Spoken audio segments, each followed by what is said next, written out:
وهاجاك dhegeystayaal markana waxa ku soo dhawaataan qaybtii saddexaad barnaamijyadii taariikhda Soomaalida aan kaga warramaynay.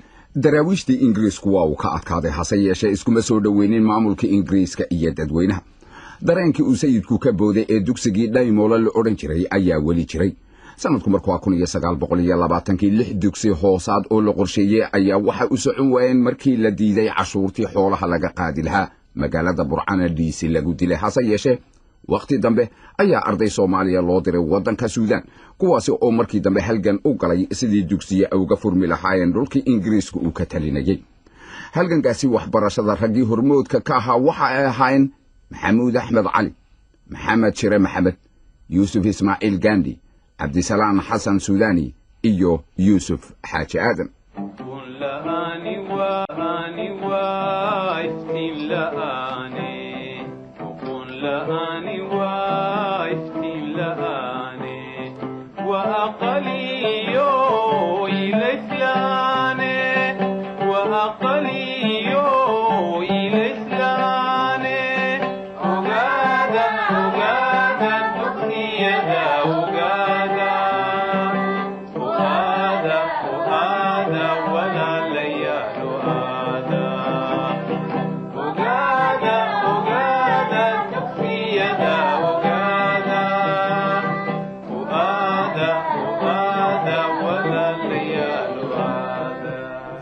haddaba bishii Sebtembar sanadkii 1930 ayaa kadib markii Talyaanigu ku adkaystay ayaa waxa la dhamaystiray calaamadinta soodinta u dhaxaysay dhulka Soomaalida inta Talyaanigu xukumayay xilligaasi. Ingiriisku waxa dabeetana uu ku dhaqaaqay in la calaamadiyo soodinta kala qaybinaysay Ethiopia iyo iyaga dhulka Soomaalida oo ay qaybsadeen oo heshiiskaasuna u dhacay sanadkii 1897 si taasi loo meel mariyo guddi labada dhinac ka kooban ayaa walwal meesha la yiraahdo tagtay bishii November sanadkii 1934 haddaba ilaa iyo intii heshiiskaasi kala qaybinaya qabaylka Soomaaliyeed ay Talyaaniga iyo Ethiopia kala saxdeen sanadkii 1908 Talyaanigu waxa uu ku soo durkayay dhinaca Ethiopia dhulka Ogaadeniya waxaana la shaqeynayay waqtigaasi dad Soomaaliya oo ay ugu magac dheeraan ninka la oran jiray Oldin oo ahaa Suldaan Ajuuraanka oo awood lahaa lacag iyo hubana Talyaanigu siiyay. Ethiopia la fahanteedu dhinaca Soomaalida ma taageero la'ayn waxa kamid ahaa Cumar Samataro oo Talyaaniga ku weeraray ceelbuur sanadkii 1926 una gudbay dhinaca Ethiopia markii dambe goobtaasi dabadeetana waxa isku dhacay ciidamadii Talyaanigu lahaa ee fadhiyay iyo qaar ka socday Ethiopia.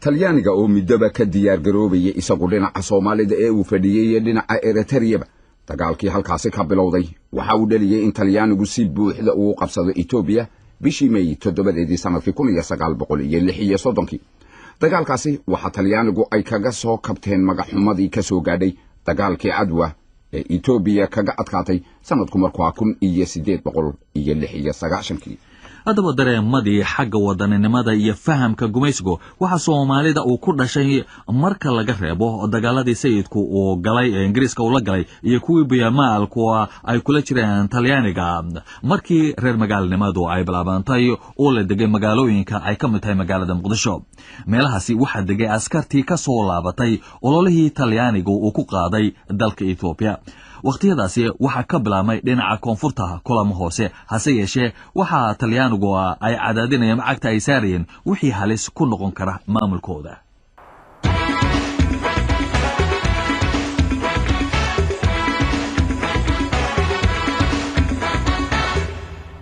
dhinaca Somaliland dhaqdhaqaaq ka lamid ah ayaa ka bilaabmay oo ay ka dambeeyeen xiriirkii cadan la lahaa iyo mujtamacyadii badmareenka ahaa ee deegaankaasi u dhashay waxa kale oo weli ka sii jiray dareenkii halgankii daraawiishta waxa dardar iyaguna sii galay dadkii wax ku soo bartay Suudaan iyo Cadan dadkii baraarujinta sameynayay xilligaasi waxa kamid ahaa Xaaji Faarax Omar oo kamid ahaa shaqaalihii maamulka Ingiriiska hase yeeshee markii dambe guubaabadiisii awgeed markii loo adkeysan waayay Ingiriisku masaafuriyay magaalada Cadan markii uu Cadan tageen Xaajigu halkii ayuu ka sii waday isagoo jaraa'idka wax ku qoray jiray araajina u soo gudbin jiray xukuumadda Ingiriiska uu ku sheegayo mowqifka iyo aragtida dadka Soomaalida sanadkii 1935 dad u badnaa ganacsata yaryar ayaa magaalooyinka Berbera, Burco iyo Hargeysa ka bilaabay urur siyaasi waxa xilligaasi soo baxay urur la oran jiray SNS Somali National Society oo ujeedadiisu ahayd horumarinta waxbarashada iyo wax ka qabashada khilaafka qabaa'ilka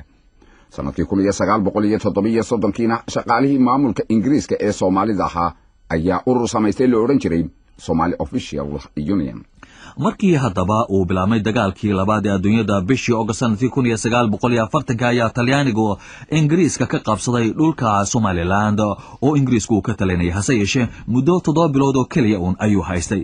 Ingiriiska ayaa markaasi qabtay labada qaybeed oo Soomaalida markii dambe waqtigaasi Ingiriisku haystay koonfurta Soomaaliya dhaqdhaqaaqyo ayaa ka bilaabmay siyaasadeed kii ugu xoog roona uguna muhiimsana waxa uu ururkii la oran jiray Somali Youth Club amaba SYC oo bishii May 13keedii 1943 laga furay magaalada Muqdisho kadib markii muddo 7 laga xaajoonay furitaankiisa iyo dastuurkiisaba sarkaalkii xagga siyaasadda ugu qaabilsana Ingiriiska waqtigaasi halkaasi fadhiyay. naadigaasi waxa uu ka koobnaa 13 xubnood. dhiirigelinta ururkaasi raggii ugu xooga badnaa waxa ka mid ahaa Cabdulqaadir Sakhaawadiin, Yaasiin Xaaji Cismaan Sharmaarke iyo Xaaji Maxamed Xuseen. 3 sano kadib waxaa rasmi ahaan xubno uga ahaa 25,000 oo qof. sanadkii 1947 waxa naadigii SYC uu isu bedelay SYL waxaana uu laama ku yeeshay Ogaden, Hawd, British Somaliland iyo Kenya. SYL waxa ay bilowday dugsiyo waxaana la dhiirigeliyay fartii Cusmaaniyada oo yeelatay muhiimad wadaninimo. aw jaamac Cumar Ciise ayaa inooga waramaya. waa nimankii leegada curiyay 13 leegada ayaa la yiraahdaa. 13 nin weli kama maqal idaacadaha goboladii ka kala yimaadeen. aan isweydiinay ma reer xamar bay ahaayeen, ma reer galbeed bay ahaayeen, ma reer bari bay ahaayeen. 3 nin waxay ahaayeen reer Banaadir, Cabdulqaadir Sakhaawadiin, Xaaji Maxamed Xuseen, Dheere Xaaji Dheere. 3daasu reer xamar bay ahaayeen, reer Banaadir baa la oran jiray.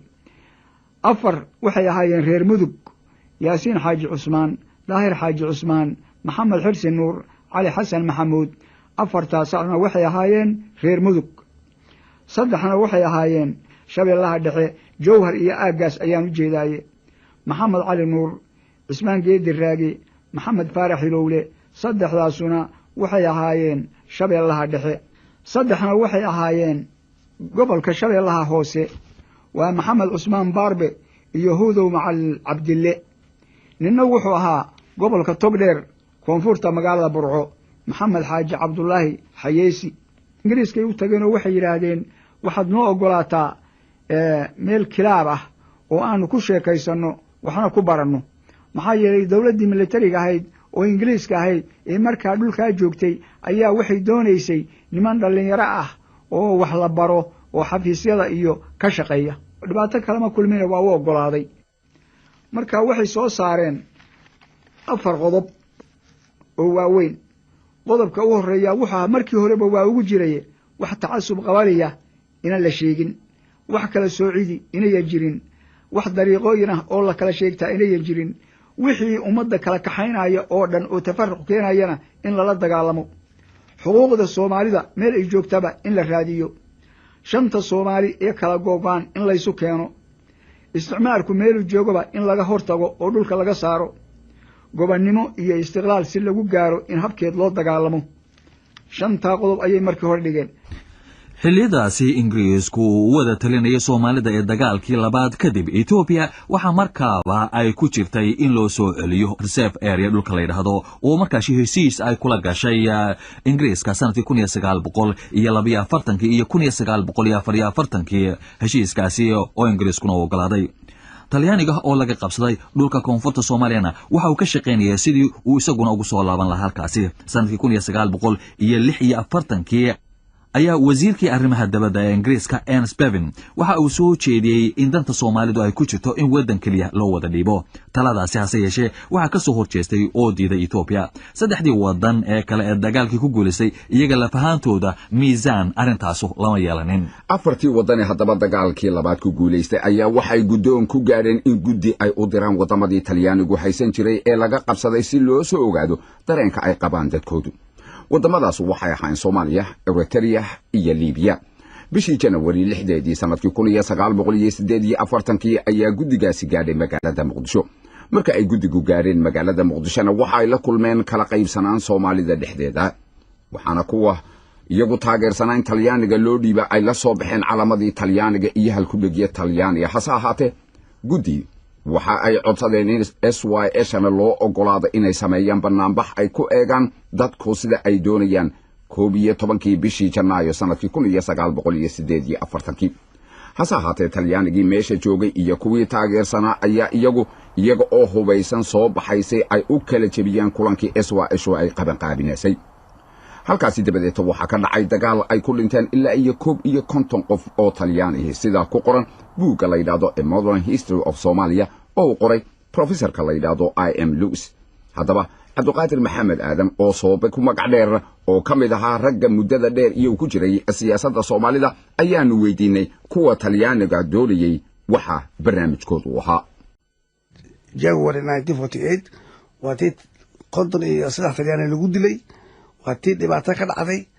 halkii waa la noqday maxay dhibaatadu ka dhacday la isku dilay waxa la isku dilay groupkii watay Talyaaniga iyo group leegada oo qeerinayso oo lama suurtooyso iyo iska hor yimaadeen marka qoladan Talyaaniga wadata yahaan horta markaas conference la dhihi jiray waa kuwa adeesha hasaabti kala isu tagtay ahayn maxay doonayeen waxay doonayeen Talyaani doonayeen waxay ku doonayeen muddo 30 sano inuu sii hayo inuu yaraan al aqal yani ay la noqdo 30 sano kadib gobonimada la siiyo saasay wateen kontonkii yaa waxa la gooyay November inuu Talyaani meesha joogo 10 sano istiqlaal dadka gaarsiiyo maxaa keenay in Talyaaniga loo dhiibo markii la warsaday liida Talyaani rabtaan laga waxay warsatay 4 power waxay warsatay 4 power in iyagu hayaan Talyaani wuxuu sameeyay asagana lobbying in loo dhiibo wuxuu ka sameeyay United Nations gudaheeda markii 10 sano loo dhiibay Cabdiqaadir Talyaaniga leeydi Soomaaliya adiga haynaya ma jireen ururo iyagu markaasi kuwan hore ee aad sheegtay mooje kuwa markaasi dhashay oo kala qaybsamay oo markaa SYS laftirkooda ka soo horjeestay markaas aniga aan joogo SYL yaan ahayn condition kan anaga dhalinyar nin wax garanay dhab SYL buu ahaa dadka dhan SYL bay ahaayeen markii Talyaaniga loo dhiibay 1947 March xisbiya digil inuu la aasasay digil maflihi marka qabiilkii xaga inta u soo qabiil ee hore wax kaliya qabiil aan sheeganaynin oo ummad isu keenay oo Soomaali isu keenay oo halka dhigay SYL waatay waxa la bilaabay in lagu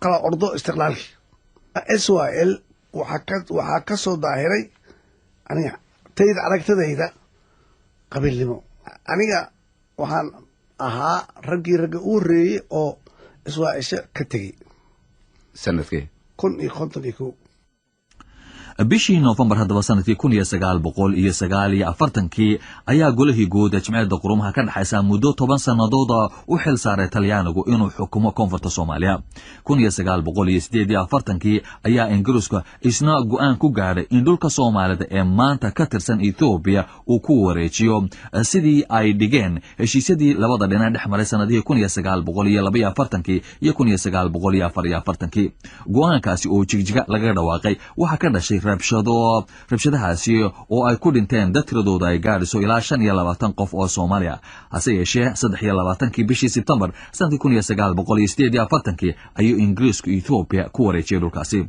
29 November 1954 ayaa Ingiriisku heshiis cusub uu la galay Ethiopia oo kaga baxay dhulka la oran jiray Hawd iyo Reservoir goorma ayaa haddaba Ingiriisku u sheegay dadka Soomaalida ah inuu bixiyay Hawd iyo Reservoir ama dadka Soomaalida ay ogaadeen waa kan Umar Cabdiqaalib sanadku markuu ahaa 1954 xisbiga kaliya siyaasiga markaa jira wuxuu ahaa SNL oo markii u horeysay lagu bilaabay SNS Somali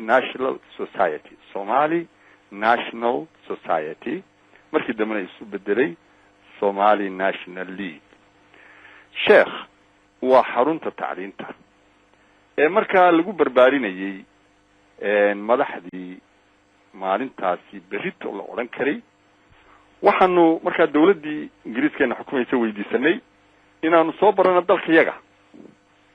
That means Somaliland waanu naqaane hawd and reserved area ayaanu doonaa inaanu soo baranaan ku nidhi hanaloo diyaariyo baabuuro iyo sidii aan u tegi lahayn.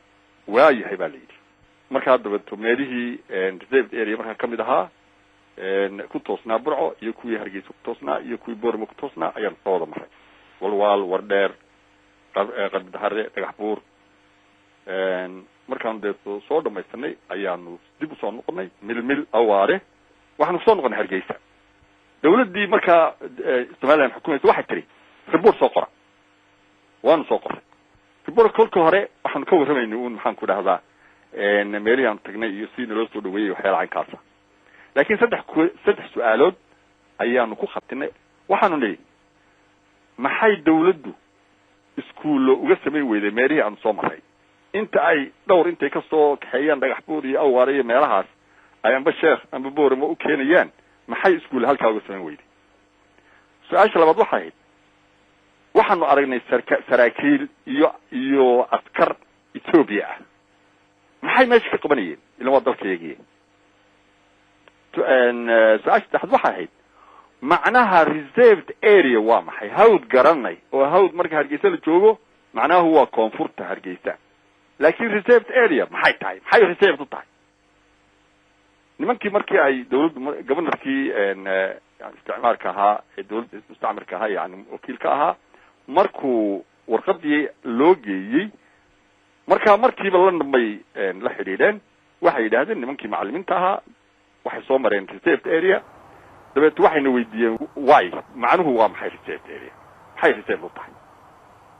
su-aalihii aan weydiinay oo dhan bay u sheegeen. markiiba dawladda ingiriisku way soo jawaabtay. waxay tidhi u sheega waktigii baa la gaadhay ay waajib noqotay in loo sheego heshiis sir ah oo inaga dhexeeyey haddaynu ingiriis nahay iyo dawladda Ethiopia oo la kala saxeexday 1944 taasoo tixraacaysay heshiis kale oo 1897 la kala saxeexday markii xuduudda Afrika la sameeyay. 6 bilood ayay arrintii qaadatay intii yani ay isu diyaarinayeen intii noogu sheegaan. maalintii dambe ayaa barastaadka naftiisu ku dhawaaqay 28 February 1955 28 February 55 ayaa lagu dhawaaqo la yiri dhulka la yiraahdo hawd iyo reserved area malihidin Ethiopia ayaanu ku wareejinay. intaas markay dhacday magaalo kasta waxa laga sameeyay mudaharaad. ninkii hadlaabana uu ku halqabsaday wuxuu yiri ingiriisku khiyaamay. waxa dhacday dadkii Soomaaliyeed shacbigii inuu kacay. markaas waxa la diyaariyay wafdi leeydi lana loo diro. waxa ay kala ahaayeen Sultan Abdurrahman Sultan Diiriye Allah yarxamo, Sultan Abdullah Sultan Diiriye Allah yarxamo, Sultan Biixi Foley rahimahullah, Michael Mariano, Abdurrahman Ali Dubbe ilaahay uu xariisto ayaa lana loo diray. sidii aan horeba u sheegnay 29 bishii November sanadkii 1954 ayaa Ingiriisku saxeexay heshiis cusub oo la galay Ethiopia oo uu kaga soo baxay hawd iyo reserve area dhulkii la oran jiray. mudaharaadyo ballaaran ayaa ka dhacay Somaliland oo lagu diidan yahay dhulka Ingiriisku uu wareejiyay. waxaana markiiba la qaban qaabiyay wufuud in loo diro London iyo New York. abril sanadku markuu 1956 ayaa wafdi ka socda guddiga baarlamaanka Ingiriiska ugu qaabilsan xiriirka dibaddu ay tageen Ethiopia si ay ugala soo xaajoodaan Ethiopia dhulka la isku haystay ee Soomaalida oo ay doonayeen inay dib uga iibsadaan. hase ahaatee uma suuroobin. 25 bishii August sanadkii 1956 ayaa boqorkii la oran jiray helaysay ee Ethiopia markaasi ka talinayay hadal uu ka jeediyay magaalada la yiraahdo Qabridahare. waxaana uu ku sheegay in Soomaalidu ay ka mid yihiin qoyska weyn ee Ethiopia. وهاجاك دقيقة على waxaanu ku soo gabagabaynaynaa barnaamijkii saddexaad oo kamid ah barnaamijyada xiriirka ee aanu kaga hadlaynay taariikhda Soomaalida.